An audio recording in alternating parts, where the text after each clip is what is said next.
Video can start.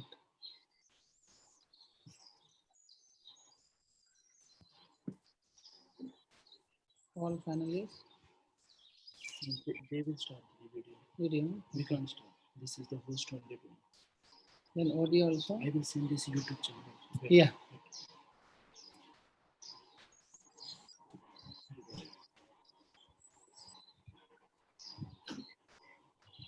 This is also, madam, link please.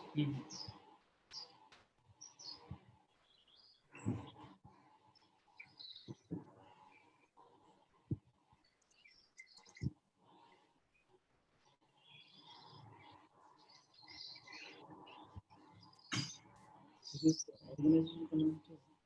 Malam itu.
Namaste, good afternoon, and welcome to this next episode of the Revive series. My name is Manisha Kutman, and I'm part of a group called EcoExist, based in Pune, India. Before we actually start this session, while we're still waiting for a few more people to join, we'd like to just run a quick poll to find out from you what are the kinds of topics that interest you, so that it'll help us to plan the next sessions. So if you could run the poll now, Ashwini.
Thanks, Ashwini. I think we can stop.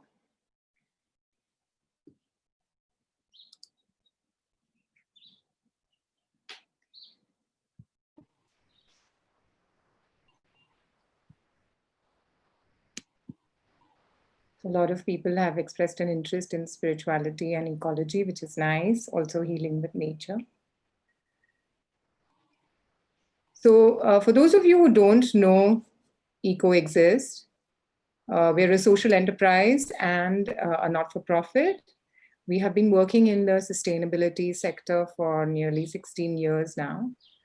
And we've been looking at environmental issues from various angles. We firmly believe that the external environmental crisis is very linked to our own inner state, and that the two are very connected. And during the COVID lockdown, the Revive series started as an informal discussion group amongst friends who wanted to share their ideas and their work, and also start looking at what has brought us to this point of facing such a massive global crisis. There are so many things that don't seem to be working with the way we have created our society.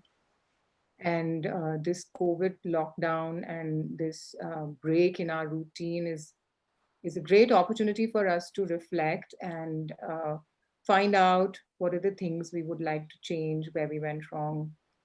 And so we started this weekly series inviting various people who we have been inspired by and looking at all those topics that were shared with you on the poll. EcoExist's own work has been around consumer choices, urban lifestyle, and how that impacts the environment. We have also worked with a whole range of underprivileged groups, from prisoners to farmers, also women self-help groups and mentally and physically challenged groups, looking at how environmental friendly products can create a livelihood for these groups. So we've been looking at it, like I said, from all angles. And today I'm very honored and also delighted to have with us Sister Lucy. Sister Lucy is the founder and director of the Mahir Ashram.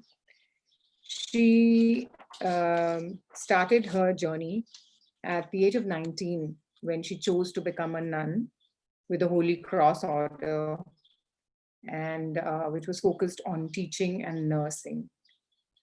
From then to the founding of Mahir, which she created in 1997, she had various personal experiences, which we will hear about from her, that brought her to that point where she decided that she would start this organization called the Mahir Ashram.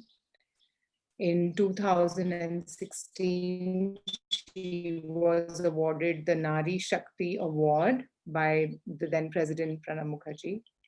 And in 2017, Mahir got a consultative status with the United Nations Economic and Social Council. So this is very briefly to highlight the depth and scope of the work that Sister Lucy has done. We will hear more details from her as we go in the talk. She's also recently initiated an interfaith group, an interfaith association for humanity and nature. And it seems extremely relevant in these times. So we would really love to hear more about that from her as well. Joining us to help me host her are Monique Bosco from Switzerland. Monique is an architect by training, and she has practiced architecture for several years in Europe. She recently initiated a project on community building for Switzerland, which is looking at creating intergenerational communities that can address the problem of isolation faced by the elderly. So she has visited Mahir and she knows Sister Lucy well. So she's here with us today. Anna has recently retired as the executive director of Bharatiya Samaj Seva Kendra, which looks at child rights, child issues, and helps with adoptions. So thank you, all of you, for joining us, and a warm welcome to Sister Lucy, as well as Roxana and Monique. I think with this, we can start. Sister Lucy, you can turn on the video. Yeah. Also, I have the PowerPoint presentation, and if you'd like, whenever you'd like, I can start sharing that.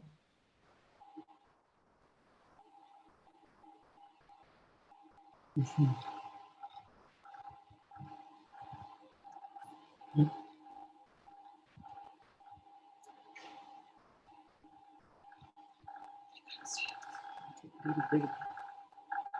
you like to start, Sister Lucy? Okay.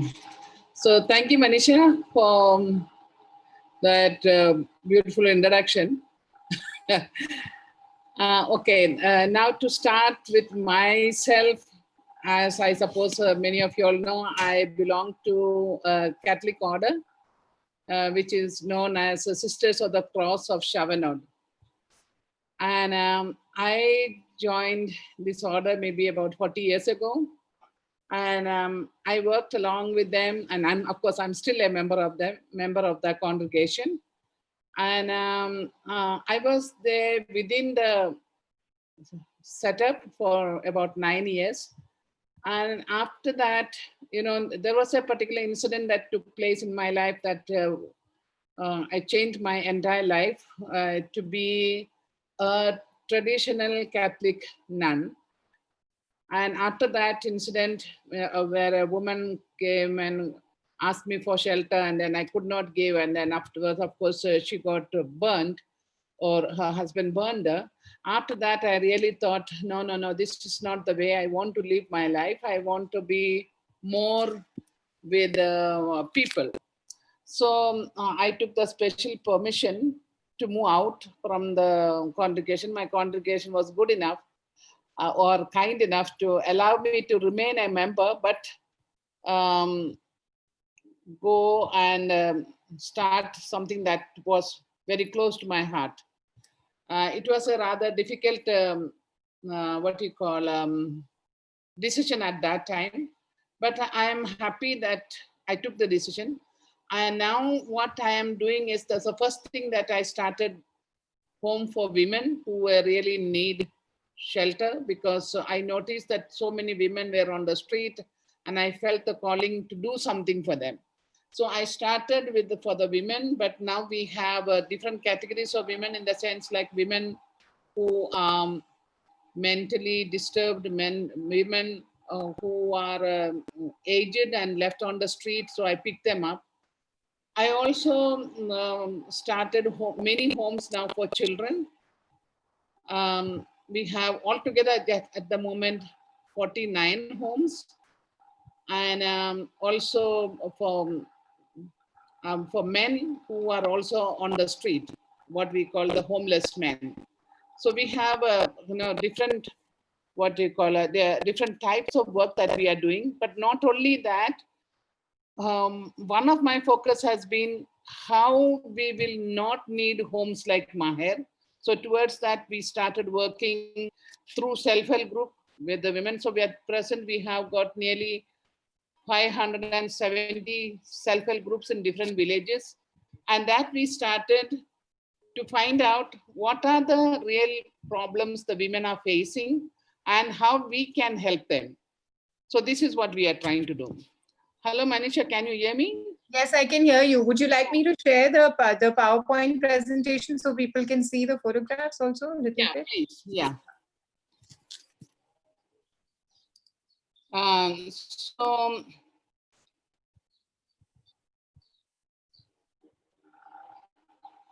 yeah, some of the photographs you will see. What I was trying to do is not only trying to see what the immediate problem. Of course, the immediate problem was to have shelter for women, children, and also for men. But in the long run, how we will not see women and children on the street. That has been our focused area. And so we started working a lot with that. And how we could do so, I started self-help group, and through self-help group, how we can reach out to women. This is what we have done. And then while working, a lot of other problems comes in. So naturally we have to, we started doing a lot of support work in that also. In the sense, women who have a problem with dowry problem maybe, or other marital problems, how we can sort out those problems So we started working along. And then, of course, the focus also on the children, so that once we educate these children, they will know how to fight for themselves. And once again, the focus on the girl child. It's not that we neglected any of the boys who came to us, but keeping a special eye on the girl child. That's what we were trying to do. So these are some of the pictures you will see, like when we pick up what state they are, and how we can help out these people. So there are various things that we are doing, not only for children, say, not only for women, but the village. Oh my God, it goes on, endless programs. Yeah. So maybe, Lucy, I'll just slide by slide, I'll change the slide and you can tell us a little bit about the slide. Are you able to see the slide, Sister Lucy? Yeah, I can see. This is one of the programs that Maher has, that is the Mamta Dam, that we call it a home for women. When the women come in with the various problems, we have homes for women where we have created homes in different places. Of course, it's not only in Pune, but we have it in Jharkhand, we have in Kerala, we have it in Maharashtra, but in different districts. So over the years, thousands of women have been through the experience of Maher, and we still continue. Even during this lockdown, we took the risk of taking the women in and quarantined them, and then took them into the mainstream. Yeah. And now the Kishore Dham project, you will see Kishore Dham means children's home. For those of you who don't understand the word, Kishore Dham. And this is for the children. Mostly our focus has been children who have been begging, children who have been used as child labor. So we rescue these children and we put them through school. That has been another focused area. At present, we have nearly 1,000 children.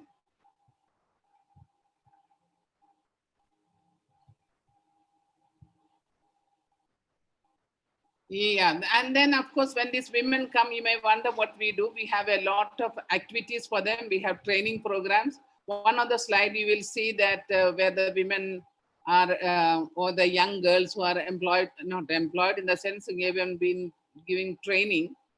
And then we try to see how we can make them self-dependent. And you will see that little boy in my arms. And then the second picture, yeah, these are all, we can tell you thousands of stories about these children, why they come to Maher. Some of them, the women who have been raped and they were left there, and also children, women who are mentally disturbed and also rape case. Sometimes they are mentally challenged and people have raped them and we found them pregnant on the street, and so we bring them. And then we see how we can help out these women, even through their delivery and everything.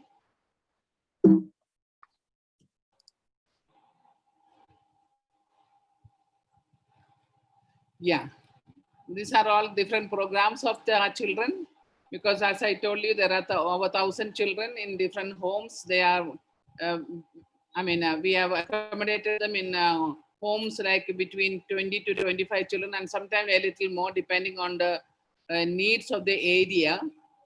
And so we get different people to sponsor different homes, and that's how we manage.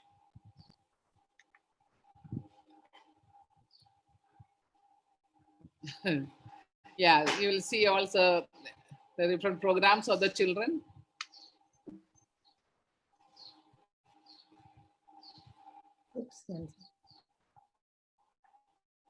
Sports. Yeah, this also is during the, we have every year sports camp for children. So you will see all the children taking part in the sports. This is one of the year activity.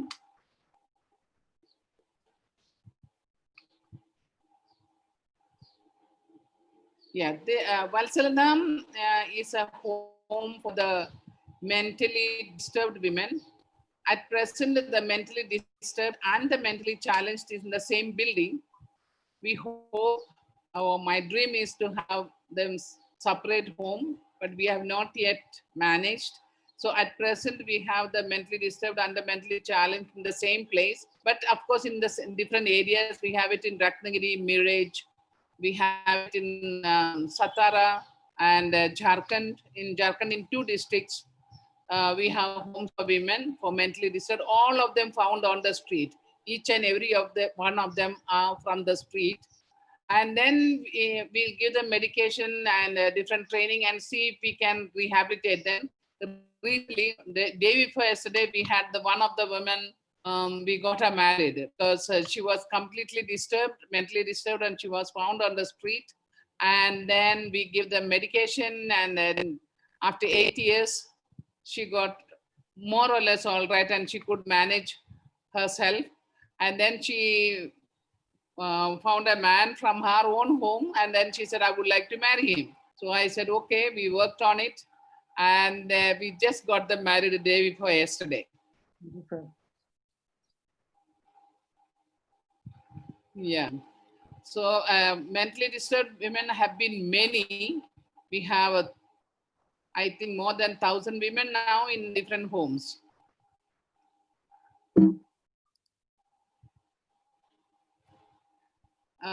Partly, yeah, you will see also, yeah, these are all women who are mentally disturbed from found on the street. And afterwards, they look so beautiful.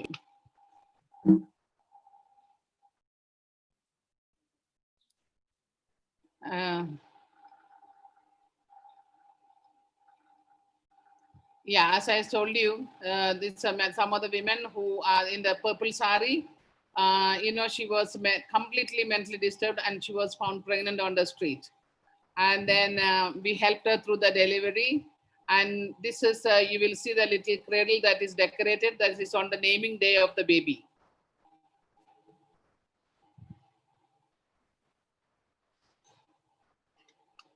The same women, another woman that you will find when we have picked them up. And of course, she is still not fully all right, but she is okay. She can at least for a personal, what you call hygiene and all, we don't have to help her. She can manage.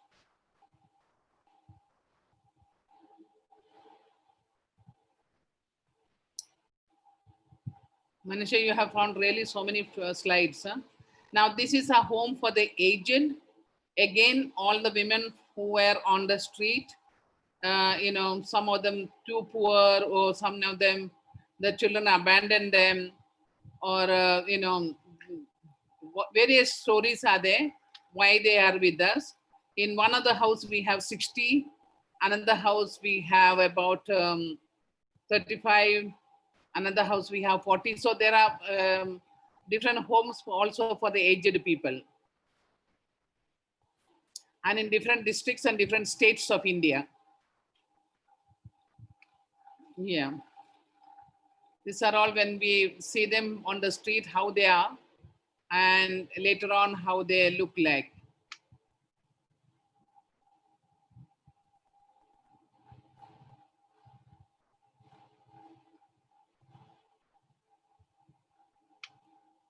Yes. She was blind and she was just left on the street. And she's not even able to tell me even her name till today.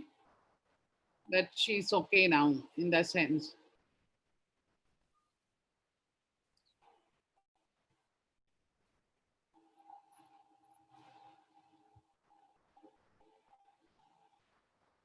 Yeah, these are all the women from different centers.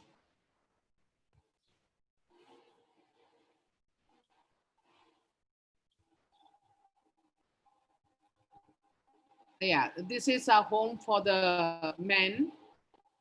At present, we have 3 homes, one in Kerala, one in the district of Ratnagiri, and one in Pune. And again, all these men, we found them on the street. And so we picked them up, cleaned them, and they are with us. And if we can find their home back, we help them through. If not, they are with us.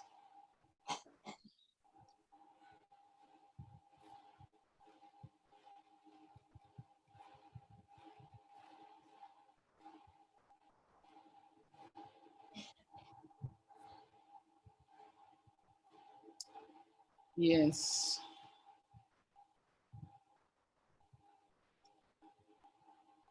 And this, yeah, I don't know what that sickness called. He was suffering a lot, and now he's okay.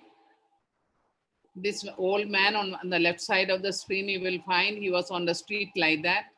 So we picked him up, and now he passed away. He's no more now.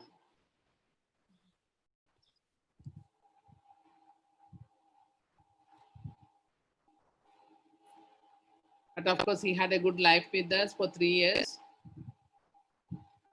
This is our kindergarten children. I mean, these children, when we see them, they have never been to school, and then we put them through first in the kindergarten, and then see if we can enroll them in the school. That's what we do. Now these children are all going to school. Yeah, we have almost 23, 24 other different projects in different villages, doing various things, as I had said. Yeah, many programs are going on in Maher. And not only give them education, but also see how the children can be trained and be self-dependent.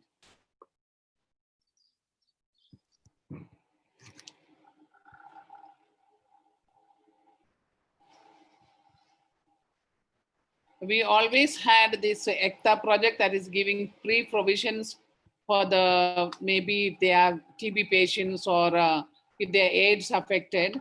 And now we have, during this lockdown, we have been doing it in a very big way of distributing food grain to, I don't know, thousands of people, because people have lost jobs. And they were, on the 25th of March itself, we had people at our gate. So we did not know why it was so much. And then we started helping the people. And that program is still being continued.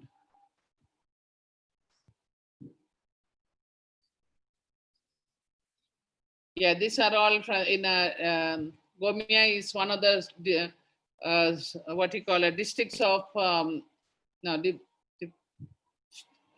you call in Jharkhand.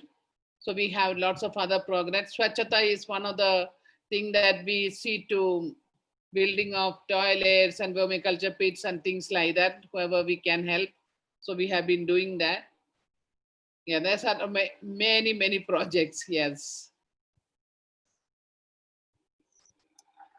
This is one of the awards from the President of India.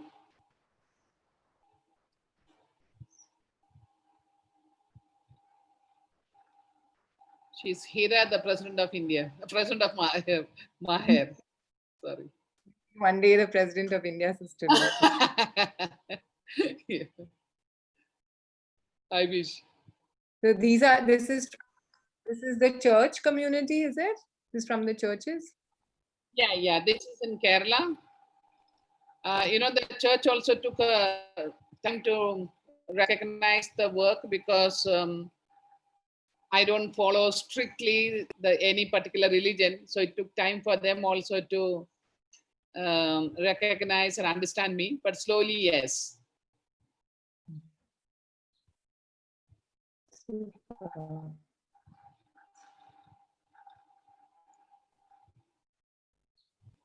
Thank you, Sister Lucy. That was so incredible and so beautiful. It's amazing Thank to you. the scope and the width of the work of mine is really. This is over how many years of work? From 1997. 1997 we started, so it's about 23 years completed. Yeah. Okay. Sister Lucy, you must have met so many people in need, and there are so many stories. Like you said, every woman has a unique story. Would you be able to share with us some of the stories that really moved you and where you felt like it was the first one, of course, and then also beyond that, other stories, other women or situations, anecdotes from your journey? Yeah. Actually, I suppose, the stories of all why I started, etc. You'll always find it on the web page, I said. But more than that, I just want to tell you last night what happened. You know that yesterday we were having our family prayer. In the sense that we have the 24 hours of prayer at that time, because every house we allot them 1 hour, and then that's how we pray. So at about 8 o'clock, I think it was, so between 8 and 8:30, I got a call saying, Sister Lucy, it is so dangerous for our life. And there were two girls who were talking simultaneously. First, I could not understand what was the whole thing. In short, I can tell you what was happening is that the father of the two girls, they're very pretty looking girls, and the father was trying to sell these two girls. One is 20 and the other girl is about 18, and the father was trying to sell them for sex trade. And the desperate calls that they've been speaking to me before that also. Once they had called me, but I thought the problem got sorted out. But yesterday the call was in such a way that they said there is no other way but commit suicide just now. I said to myself, now what to do? I am at the prayer, and I said, what is important? I came out of my prayer, took the phone, and I continued speaking to the girls. And I said, is there any way that you can take because they are from Calcutta. So I said, is there any way that you can run away from home at the moment? They said, no, it is Corona outside. Nobody will take us. So I just did not know what to do. And then I said, can you put me on to your mother? So he said, my mother is locked up inside the room. We cannot speak to the mother just now. I just did not know what to do. I was trying to get all the people whom I could get from Calcutta, if there was anyone who can help them. And but nobody was willing to go at that moment because it was too late. Another thing is that because of Corona, they were also afraid to go there. I just did not know what to do. But finally, when the father knew that these girls were talking to somebody, I think he got little nervous.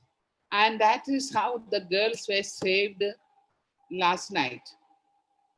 So I can never say what calls will come and what type of cases are going to approach Maher.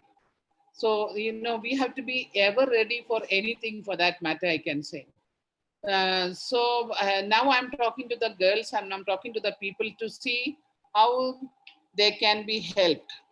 And they told me from their family also they cannot have any help because their father is such that he knows how to bribe the police and get out of the whole thing. And mother side, because the mother has only a stepmother, and so she doesn't have much help from that side. So, this kind of cases. But this is one case of last night, but there are every, what shall I call it? Every now and then there is a call. And another call that came was that, her father and mother is having some issues, and the girl who is now 21 or 22, she could not have stayed at home. So I said, okay, because she was from Pune, I could tell her, take a rickshaw, come immediately to Maher. And even then, I was also a bit afraid, which rickshaw she will take, whether she'll be safe. So I have to find a driver, send the girl, send the what you call our vehicle to one place, pick her up from there. I told her to run and come to and stand at this chowk, and from there I could rescue her. So this kind of desperate calls Maher gets it all the time, and we have to be prepared with mentally and also emotionally to listen to them. Sometimes it is really strong, but uh, I don't know, somehow I get the grace, I think, and that's how we can manage. How do you, Sister Lucy, when you face like probably the darkest side of humanity, and I wonder when you see all these cases. And some cases you can help. Maybe there may be some cases where you cannot help. So when you're seeing constantly this dark side of our society, of our communities, how do you keep your faith alive? Like last night when the girl's phone came, as I told you, the wanting to commit suicide because of the father. At that moment, I could see my anger developing. But I said, no, that's not going to help the girls nor know me. So I was very calm. For a minute, I was holding on to the phone and I was really calling to the divine energy to come upon me, how to deal with this case now. One side were the children who were waiting for my to start the prayer, because every house I had given them the timing, and there was this desperate call. So between the two groups, which one I should choose? And then, of course, I took the phone, went out, and I was talking to her at length. And thank God, other staff could continue with the prayer for the children, because I said I could meet the children anytime, even later on. So that kind of choices I have to make. And when it comes to this kind of calls, I can say it's only the divine energy that moves me to do what is right. Sister Lucy, what is your relationship to God? Oh my God. Now, how shall I answer about that? Do you see him like a friend? Do you see him like a father? Is it a male figure? Is it a female? I mean, what is your concept of God? I wanted to know. Divine energy, you were saying. Yes. Sometimes you will be seeing me connecting to Jesus as a friend, and sometimes only to the divine energy. When it is really beyond me, I call up to that type of an energy, because that's what I believe in. And of course, sometimes as a friend, sometimes I call upon him as a father, sometimes as a wisdom person, because there are situations that are beyond my human mind to deal with. And at that time, what I can do is to call upon the greater energy, or things like that. It's difficult to say how do I address God. I don't know how do you. Yeah. Anyway, I know that I'm connected. That's what. The reason also I'm asking you is because I want to hear about the Interfaith Association, because I mean, it's like your personal connection to God is one thing, but when it becomes organized religion, and then from there, people get so attached and possessive of their religion, their identity, and then you have created this Interfaith Association. So I wanted to hear that story a little bit. Yeah, when I started Maher, the project Maher, one thing that I kept in mind was to start for people who are in need, not focus on to any particular religion. And in the immediate thought was that, it was very easy for me to start a home, to start, not very easy. I mean, it was difficult to start a physical home, but all that I said and done. Then I said, when it came to the spirituality to the children, I said, Are Babre, I only know the Christian spirituality. I don't know anything else. How shall I do? Because all my children who were with me at that time, there was not a single Christian child. They were almost all of them were Hindus. There was two children, they were Muslims, and the others were from Buddhist community. I said, now how shall I address to all of them? How shall I have something that is in common, where all our children and also the women who will feel comfortable in sitting together for prayer. And after thinking a lot, I started something like an interfaith.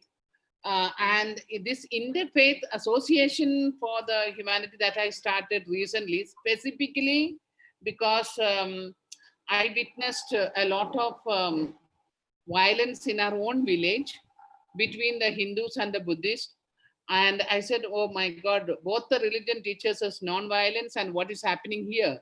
So that is why I thought, and in the midst of this village, we are there.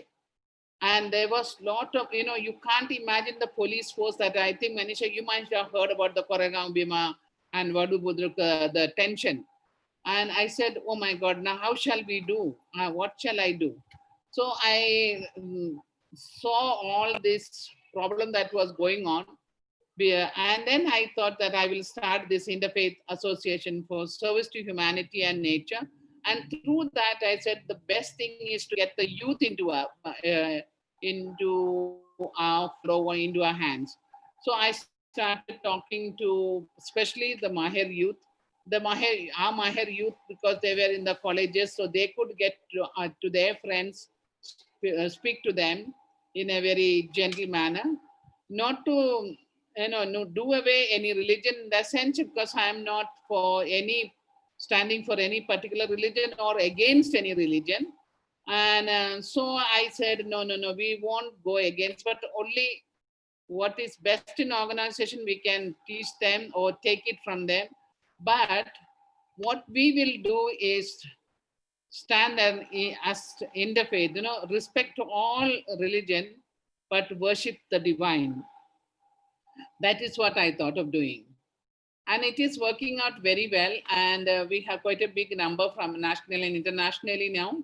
And we hope this movement will take ahead, go ahead very, in much more better way. But of course, now with the lockdown, we are on the low key, but I hope we can do it. Yeah. But so how does the Christian church, what do they think of this idea, and do they support it, and what has your relationship to them been? Like any other religion, we too have fundamentalists, no? So it will be very difficult for them to open their mind. But when I look at it, nobody is opposing me very strongly. But at the same time, they will ask me, where will Christ come and all this? And I said, poor Christ, don't take his name, let him be there, because he is happy without his religion. And I said, let us take what is the value that he has been teaching to us. Let us proclaim that. If you only practice what Jesus has taught, we don't have to teach religion. But do you find resistance as a woman with radical ideas, as a woman leading such a large community? Do you find that there is resistance against you? I won't say very strong resistance, but there are. Because now if you go to see, in my neck, you will see. So naturally, every Christian nuns are expected to wear their own, what you call congregational cross, etc., which I don't wear. You will see also I go with my Indian clothing. So the nuns are expected to wear in the same kind of uniform. And I went beyond that, and I don't like to do what you call what the traditional church is holding it as important. And I said, why? Thank God, the present Pope is very, very open-minded man. I met him twice. I can say God's grace, and he agrees to, or I agree with this mentality. He's very much for all this opening our windows to the other religion and things like that. So I'm very happy. And if you wait for the approval, we will not get anything done. So don't have to wait for the approval. You are convinced, I go with my conviction. Yeah, that's wonderful. Sister Lucy, I've been visiting Maher, and we have been celebrating festivals together with our groups and your groups, and for some years now. And I'm also amazed to see how beautifully you're training the next generation. Like, I see a lot of youngsters who are helping you now, taking up the cause. Gauss is there. Yes. Yes. So how are you seeing that this is inspiring the younger generation to join you? How do you do that? How do you train them? Because they have not had all the deep experiences necessarily that you have. So how do you do that training? Let me begin with you. See, when you were creating this natural colors, you remember at that time, I don't know how many years back that was, okay? And when you even created this, what do you call, Ganesh with only with, what do you call for that? Only with the natural colors and mud and things like that, when I told my children, we will only buy or use Ganesh that are made of mud, they told me, Didi, they won't be shine and they will not be, it will not be looking nice and things. I said, what is looking nice? You want the Ganesh or you want a shining Ganesh, So I have to come down and talk to them at their level, And then I said, Ganesh is Ganesh, whether he shines or not, it has to shine in our heart, not on the statue. Okay, so things like that, I started talking to them and I told them the importance of how we pollute the river when you go and put this plaster of Paris into the river with all the synthetic colors, how we are doing and things like that. My children could pick up things very well and they cooperated with me in no time. But for the staff, it took time because they told me, we are learned to do, to go and drown the Ganesh. I said, no need. We'll put the Ganesh in a water. We will drown it, but not in the river. But we will drown it because our own what you call bucket or in a tub. And then I said, when it is melted, we can throw that water into a tree. I said, and the tree will be so happy. The tree will smile at you forever. Things like that. And then the children were literally thinking the tree will smile at them, and they were looking at it. They were not able to understand a little bit of my understanding and the concept at that time. And then I said, okay, now we put, when the 10 days were over, we kept the Ganesh in the water and then waited for it to get dissolved in the water. And then when the Ganesh was dissolved in the water, then they took it and I said, now which tree, each one is going to put this water? So then each of them were given a plant. In Maher, there are different system of how to teach the children to look after their own trees and all that. So they have little pots and then they're fighting for that little water, but they understood that it is now blessed by Ganesh and they wanted that water for their tree and things like that. So, from you, because of this natural Ganesh that I could get and also the colors that what we could get, I really simply enjoy that. Your own concept, when you're asking me about that, now I'm telling you, I've never told you this earlier, but how much I appreciate that. And even when we play Holi, I used to be always concerned the color that we use for the children because the synthetic colors, I just don't like to use it on the body. And when you came out with all these natural colors, I was so thrilled. I was so happy that you could do that, and then I could play with the children. I was very uncomfortable before that to play Holi with the children. At the same time, I know it is so important festival for them, but I used to be always concerned, what in case this synthetic colors gets into the eyes of the children and things like that. I was very concerned about that. And also the whole concept, this synthetic thing to buy and I was not at all comfortable. But when I saw what you are doing, I was simply moved and I said, oh my God, I jumped at the idea and thank you for doing that. And really. For telling us about how your youngsters are more open to these ideas, but I see that many of them are coming back to help you also now. Yeah. Now my youth, I don't have to tell them which colors to use and which where we should get the Ganesh. Now they all know the Ganesh will come from your workplace and things like that. And I am finding out also in the other districts if there are some people like that who are working. I have not yet found, so I'm looking out for people. Asking your sister Lucy about children like Gauss. Did Gauss grow up in Maher with you? Gauss was working in a company for 2.5 years. Now he came back because he felt very uncomfortable, continue working only for making money. And he said, there is something inside me tells me I'm not feeling okay. Yes, of course, I get a lot of money, but somewhere my soul is getting what you call disconnected to the the whole thing. So he came back, and I was so very happy to take him back. So now he is working as an HR for our organization. So you're training a bunch of young people? Yes. Yes. Within those who have been in Maher, and also some other youth also, we are trying to educate them. I know it will take time in India, but I know that we will reach somewhere some one day. Great. So I think I want to now invite Roxana and Monique, and Christina is also here with us. So we have asked her to join the panel. So if any of you have questions, Roxana, Monique, the Yeah, time. sure. Actually, more than questions, I would love to share some of my experiences, with Sister Lucy and the association that we have had for quite some time now. I am associated with an organization, an NGO called Bharatiya Samaj Seva Kendra. I worked there for 36 years, recently retired from there. And Sister Lucy and our organization's association really started when Maher started in the late 90s.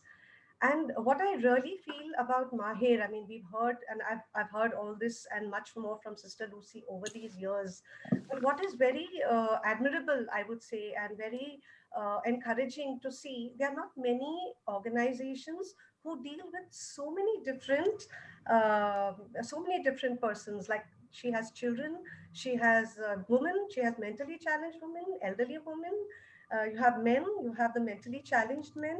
So I think, I mean, I just feel that I have not seen in my years of experience, and I think I have a fair amount of experience with looking at different NGOs. I haven't seen any NGO who works with this kind of a multitude of, clientele, if I may call them that. And that always amazes me. Sister Lucy, I mean, I've been to Maher, I've seen the organization, and it's not only, I mean, Sister Lucy is amazing. She's always got that smile. I mean, even today we could see that wonderful smile on her face. She's always like that. Whether you have difficulties, and I know she's had many, we've had many exchanges, we've had many a challenging situation, because from BSSK we have placed, we have children who come in, often destitute children who come into the organization, and we don't have women coming in. So the women who would come in to want to surrender the children would be placed in Maher. And so we had that relationship with Maher. And even the staff there, right from their workers, their social workers, their staff, and even their drivers, because when you have pregnant women there who are associated with BSSK, anything happens even in the middle of the night. So we've always had that cooperation and wonderful association with this organization. And the children are so happy, the women are so happy.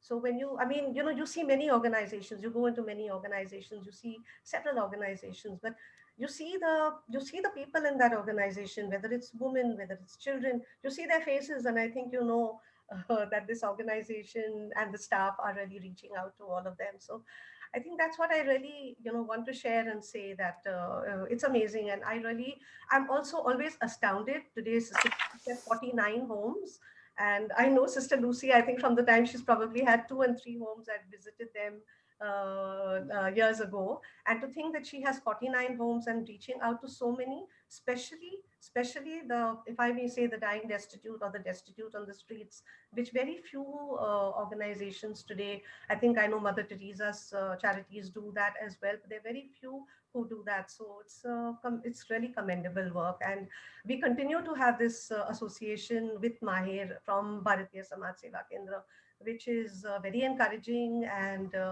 it's beautiful journey to be together with them. Yeah. Oh, Roxana, that's so very kind of you. I always had that kind of a regard for you, but now it is, I didn't even know that you were at this panel at this time. Yeah, long association with Sister Lucy, yes. Thank you, Roxana. Thank you, Roxana. Monique, do you want to share something? Awesome. Well, first of all, a big thank you to Sister Lucy. She has, I was really lucky to have the chance to meet Sister Lucy a few years ago when I came to India and to Pune. I was there with a family, so also with our 2 little children. And it was a real honor to be able to go there to meet the children who were there in Maher. And we had such a beautiful and warm welcome that impressed not just myself and my husband Matteo, but also the children. And from then on, I think something has changed within us.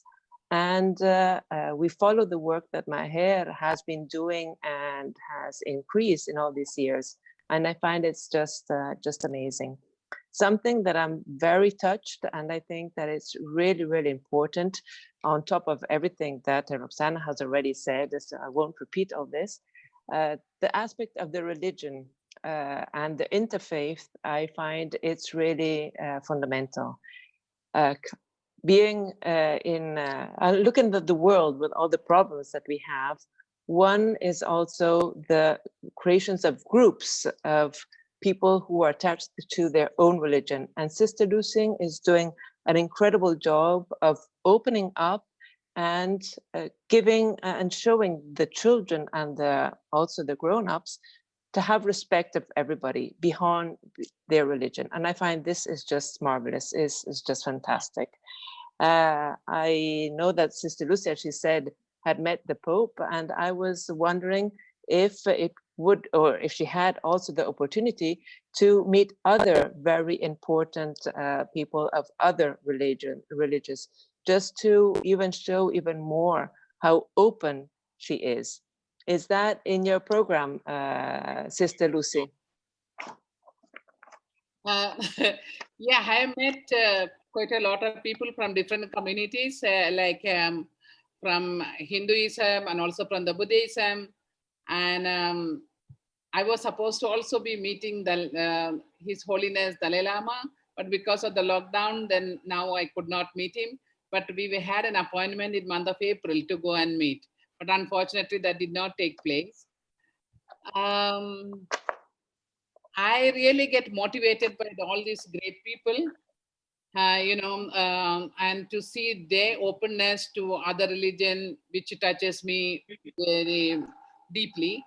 And so whenever I get an opportunity to meet these people, I'm so glad, and I always like to be with them. And also Jetsuma, I don't know whether you heard of. She is one of the leading, what you call this Buddhist nuns. So I had a chance to meet her at the Himalayas. And also she was a chief guest many times, and she has been visiting with Maher, so I was very happy.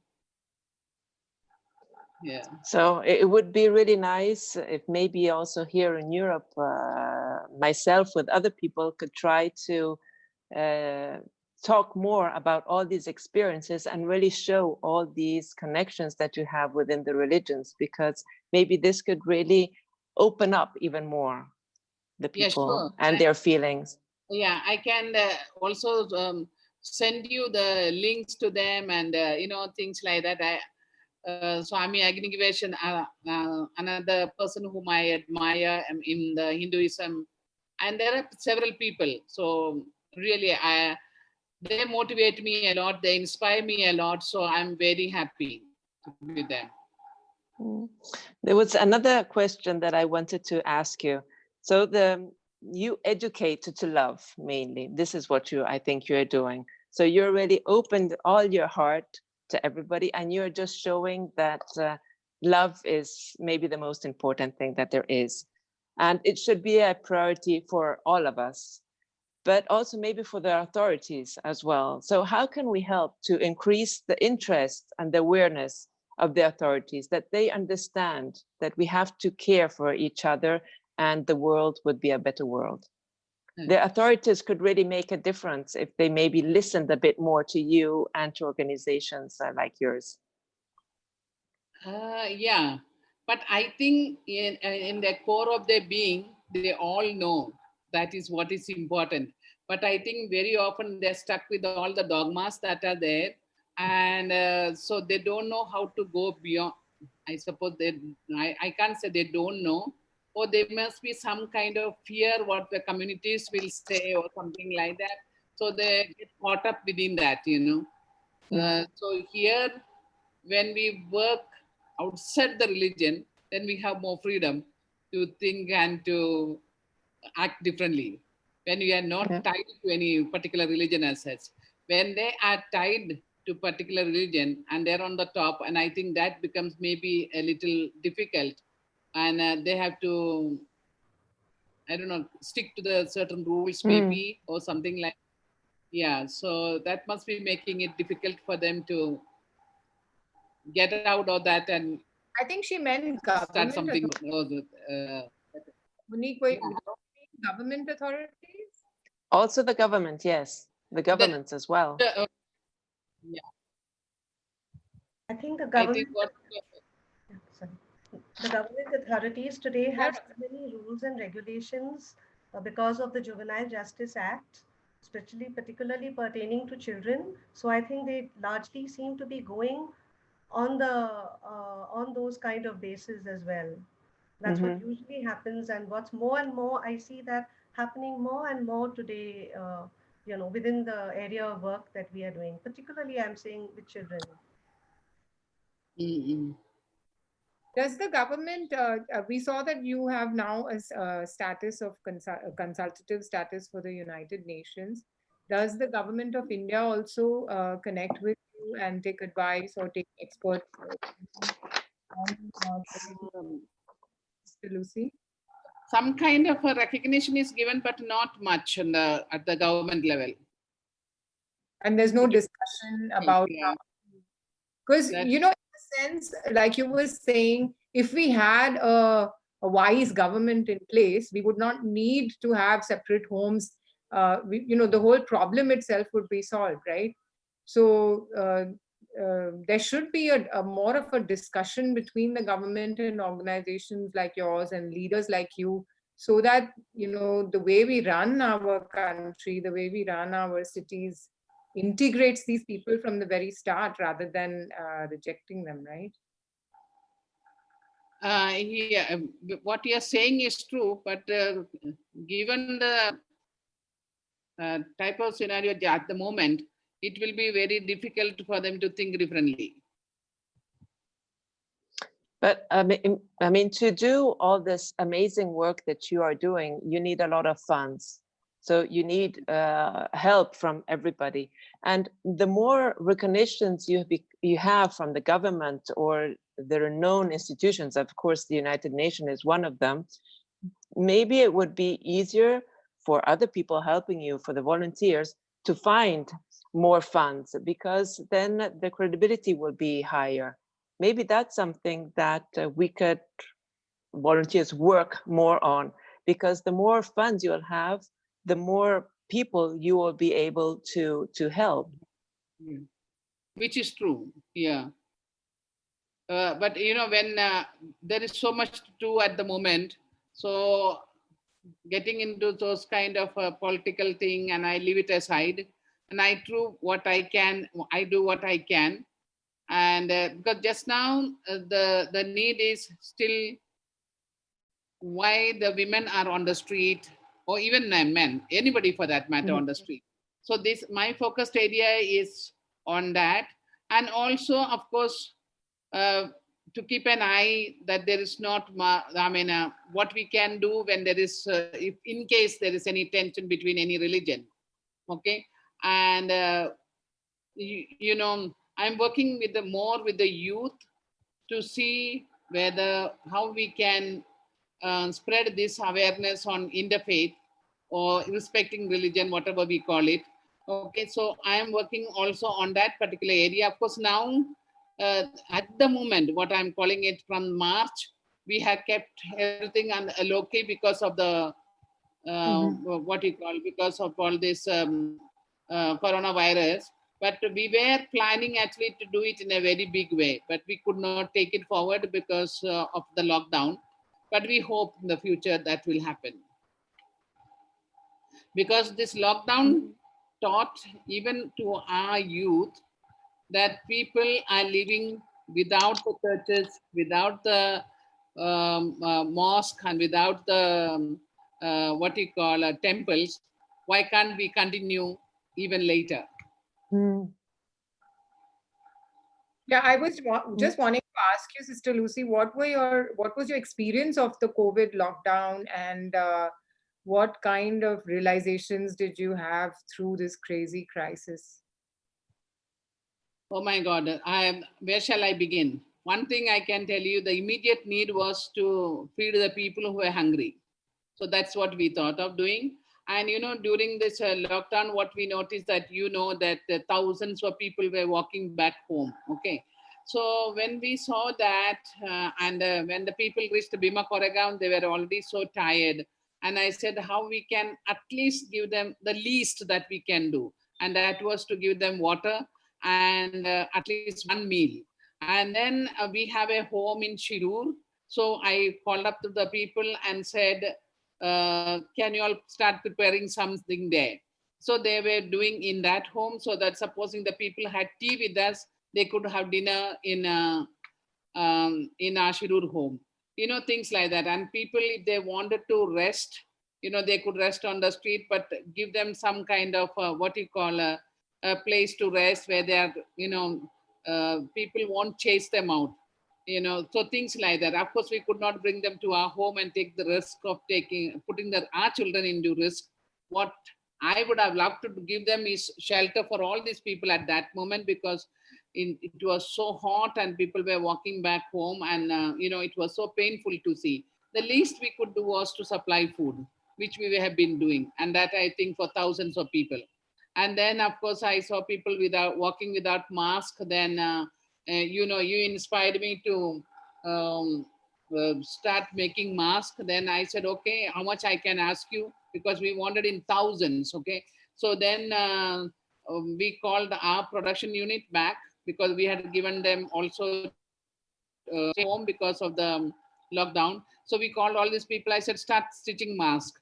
So then they started stitching masks, and so in thousands we could distribute to the people. And they were very good people who were helping me. Some of them brought cloth and gave me. Some of them, of course, sent me money, and that's why I was able to do it. Yeah. Puneet, do you have any other questions, or can we open it up? I think several people from the audience want to talk. Yeah, of course. Please. Sister Lucy, my mother is here. She has been listening, and she also wants to talk to you. So sweet. That's Mehak, you want to ask her your question? Yeah, sure. Thanks, Nisha. And thank you, Sister Lucy, for this incredibly inspiring talk. I was just wondering, all these people that you take into your ashram and you train them in various aspects, how many of them are able to leave, and do they face challenges in integrating with society? What kind of challenges have you seen? See, when we pick up the women and we give them medical treatment, and the first focus is how we can reintegrate them into society. So if I have picked them up, we have helped more than 4,000 women. Quite a few are still we have with us. Nearly 500 are in our different homes. But our main focus is how we can reintegrate them back into society. So some of them we have to give them training. Some of them find partners and get them married, and things like that. We are not sticking to one particular rule. We make the rules as per that particular person, for that woman or that man. What is good, according to that.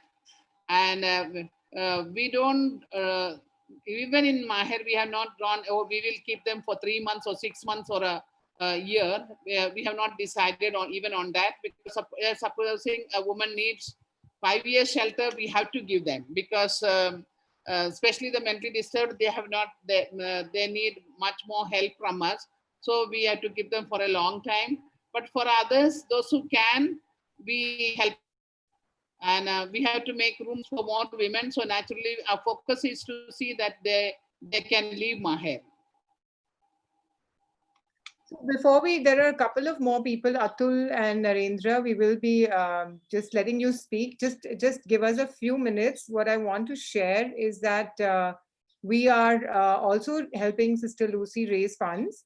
And I'll just share with you. Yeah. Just a minute.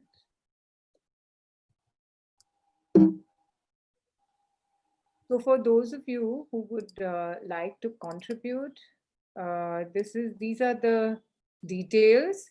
This is the bank details for Mahir. And also if all contributions are welcome, so you can start with 100 rupees and go from there.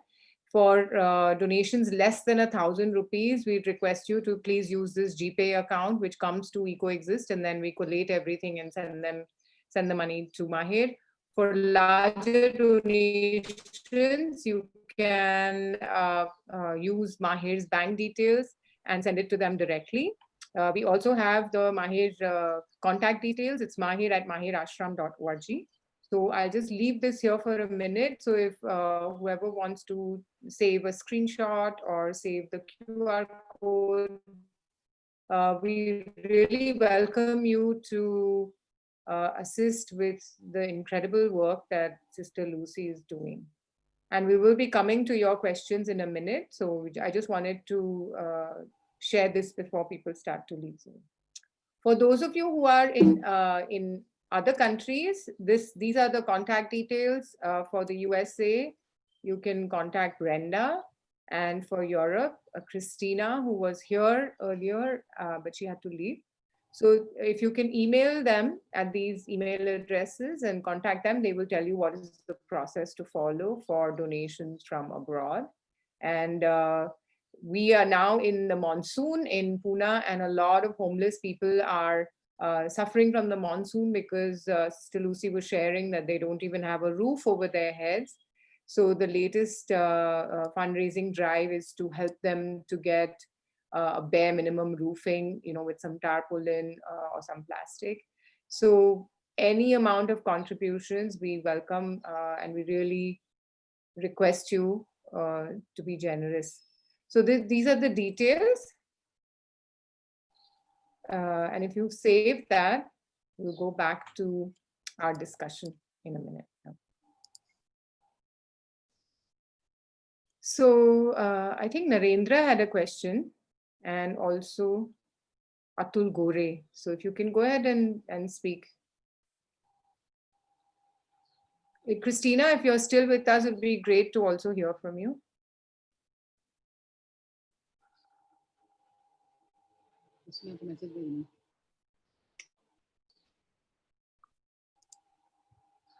Hello. Hi. Hello. Yes, Hello. Atul. Go ahead. Yeah. नमस्कार. Namaskar. Lucy जी को मैं काफी दिन से पहचानता हूँ. मेरी पहचान कुछ 15-20 साल पुरानी है, और फादर एग्नेल ये संस्था की वजह से मैं काफी बार पुणे में आता था, और कई बार मैंने सिस्टर का काम वहाँ देखा है, और जब से काम देखा है तब से मोहब्बत हो गई उनसे, उनके काम से, और I am in love with the work that she is doing.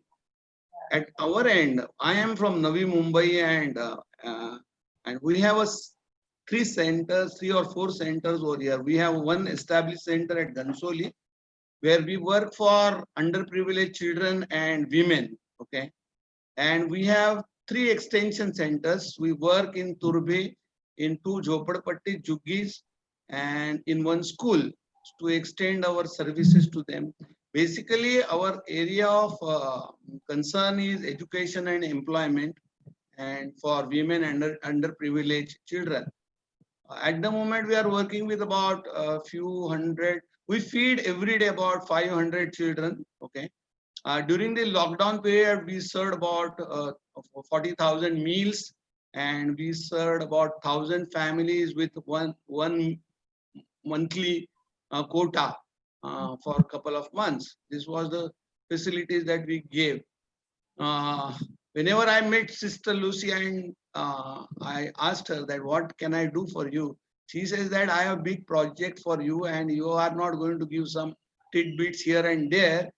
And that call has been there for me. And whenever I visit your site and see, for example, today it was a moving experience, and we started our institution somewhere in 86, and Sister Lucy started it is 97. I think she's younger to me by age also. She has a quantum jump in the whole process. The amount of work she has done, it is mind-boggling. It is beyond one human's, in just 10-15 years, you can achieve so much. It is just amazing. Why I came for this discussion is that we have a center over here and we have 3 extension centers. We have a board of trustees and we have good corporates who help us in terms of, for example, Lubrizol and Sintel. These are the 2 big organizations which are helping us to start computer centers, to start education for children, and to work in this area.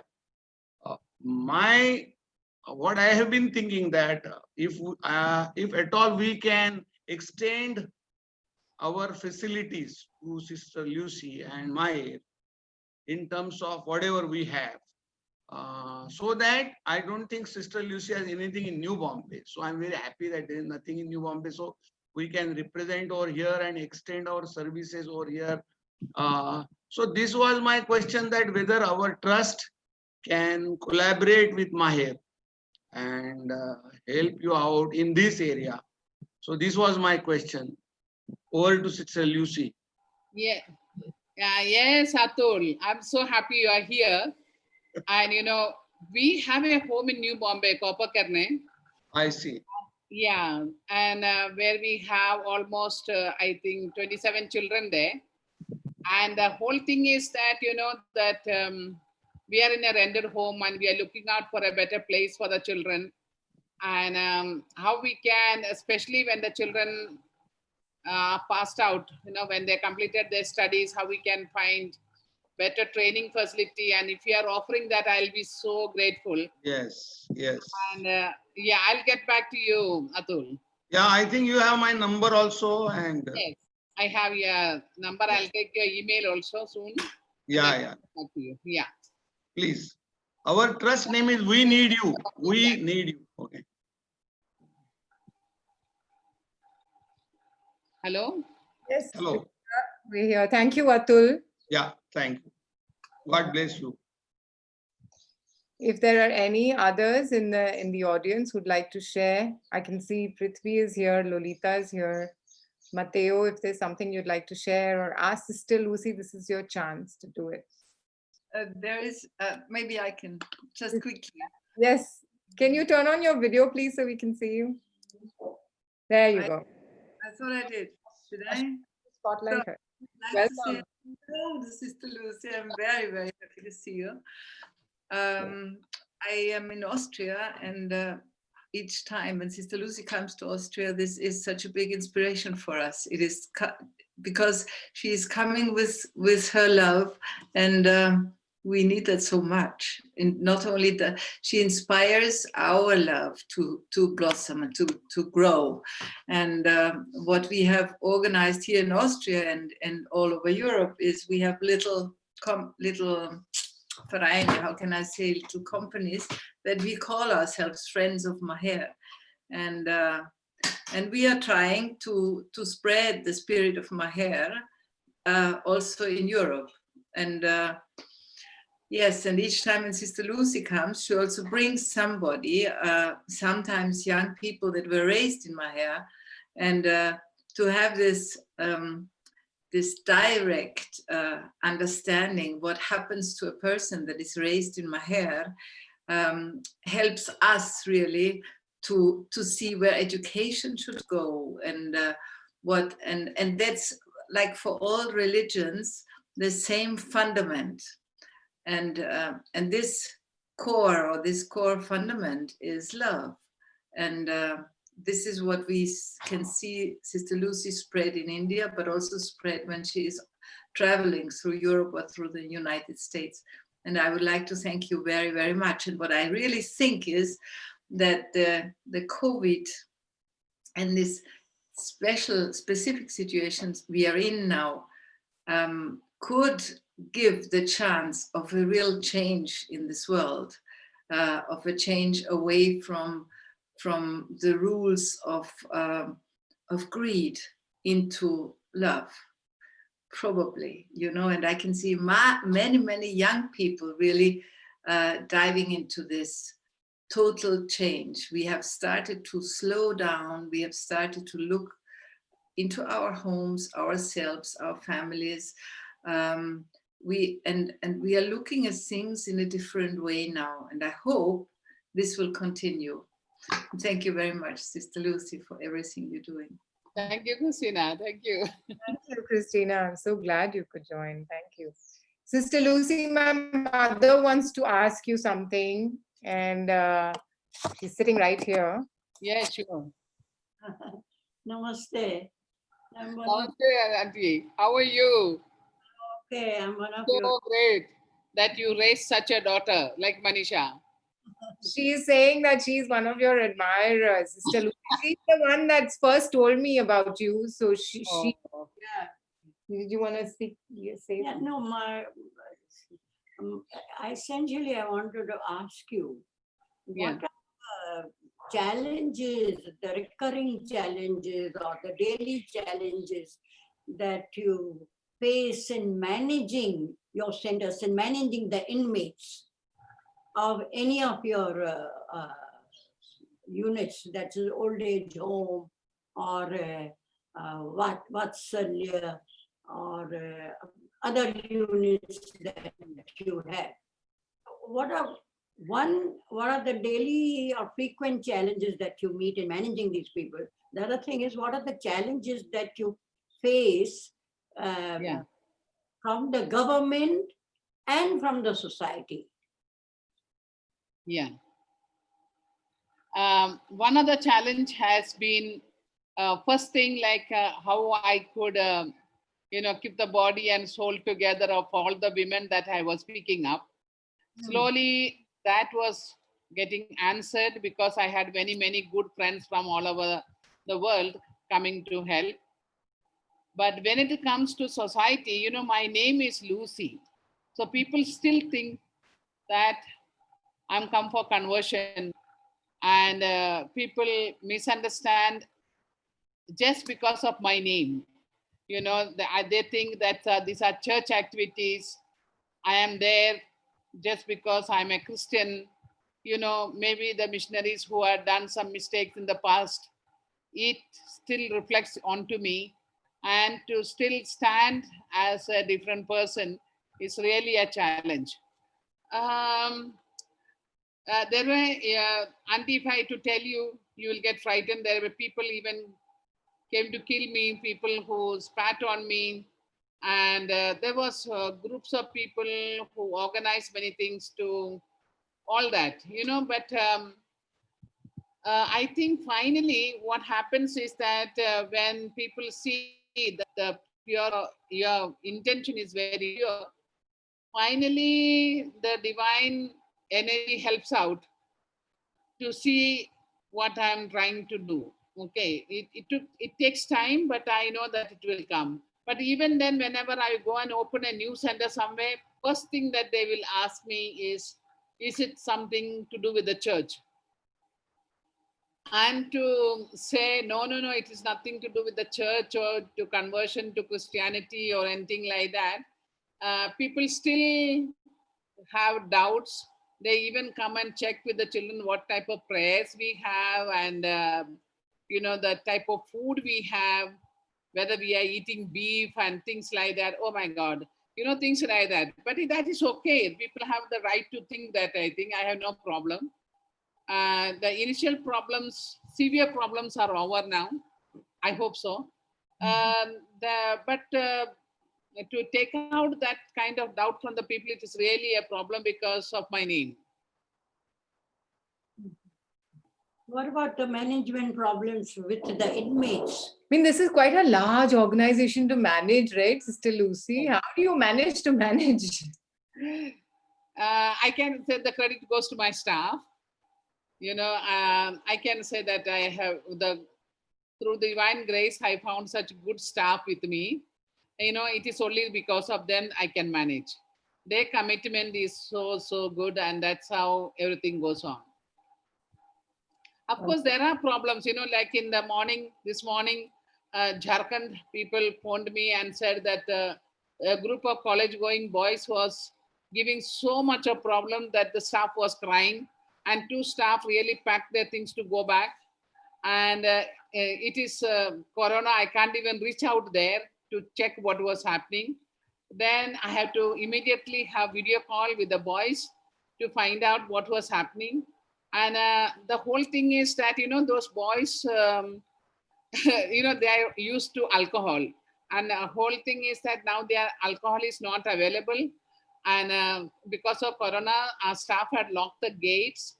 And so, which they did not want. They wanted to go, this hadia, I don't know whether you used to, familiar with those kind of words, that what the homemade liquor and things like that. So, they were becoming violent because of that. And in Maher, everything is, those kind of things are forbidden. And so around that, then around girlfriends issues, now they are not getting the freedom to go to the college.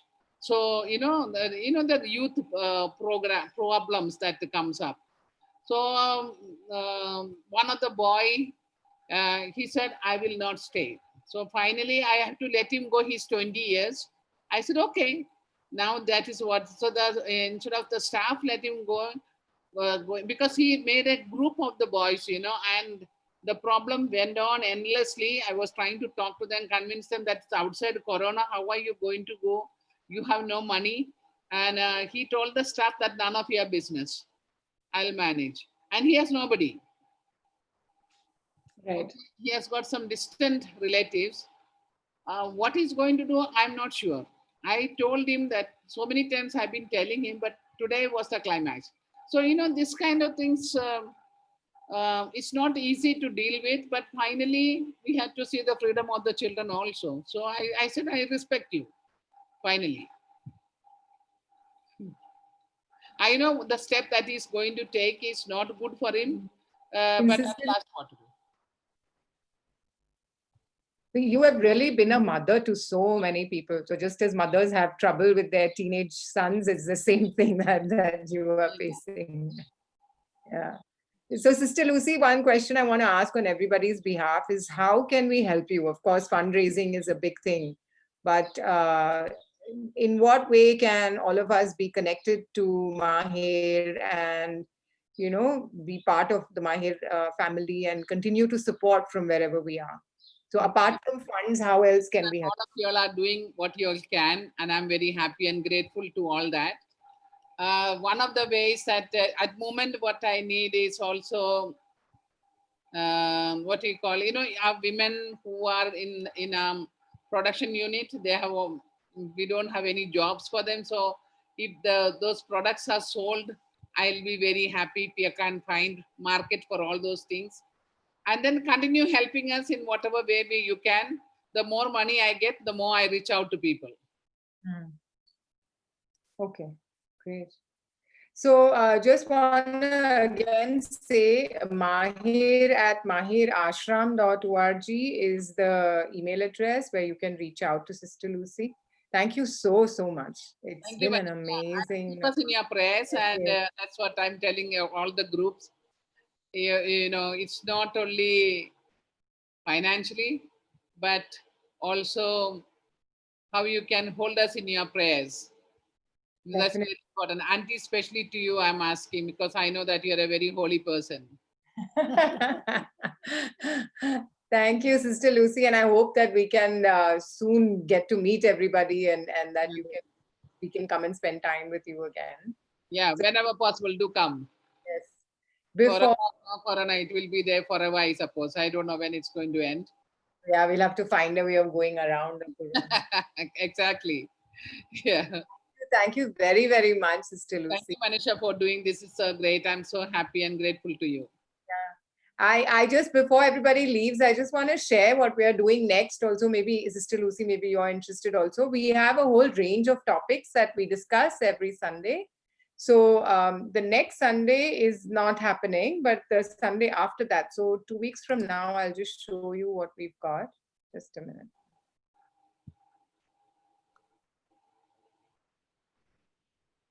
I'm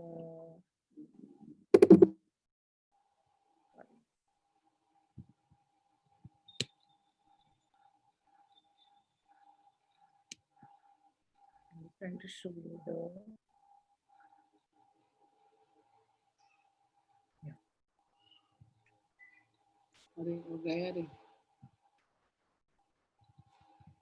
Ashwini, please can you share the visual for the next speaker?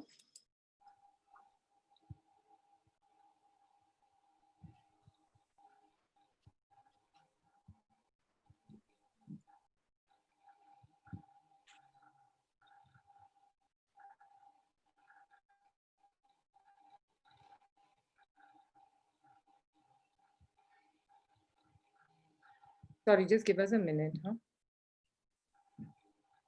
It's not working. Yeah. So this is our next speaker in 2 weeks from now on the 16th of 16th. We have Shruti here, Shruti Tharayil. She's from Kerala, and she is going to be sharing with us a very interesting thing. She has started looking at all the plants which grow on their own, and they're called wild edibles. And she started a group called Forgotten Greens and where to find them. So what she does is that she just started going out and looking at all the plants that come up on their own, which are not necessarily planted by somebody, but all of whom have their own qualities, their own properties. Some can be food, some can be medicine. And so she has been researching this for quite some time, and now she's teaching people how to do this so that we don't, generally we neglect things that grow wildly and say, oh, those are just the weeds, and we take them out. But her whole point is that when things come up from the soil, they're not necessarily weeds, and they don't have to be just thrown away. So she's going to speak to us on the 16th of August from 4 o'clock to 6 o'clock, and it'd be great if all of you can join. And I think the last thing that we want to share with you is a little bit about EcoExist. Ashwini, yeah. So if you'd like to reach out to us, these are our contact details. That's our website. The Revive series is specifically had started during COVID to help people deal with the lockdown, but it continues because we have some amazing people like Sister Lucy, who have agreed to come and speak with us. So I warmly welcome all of you to join us.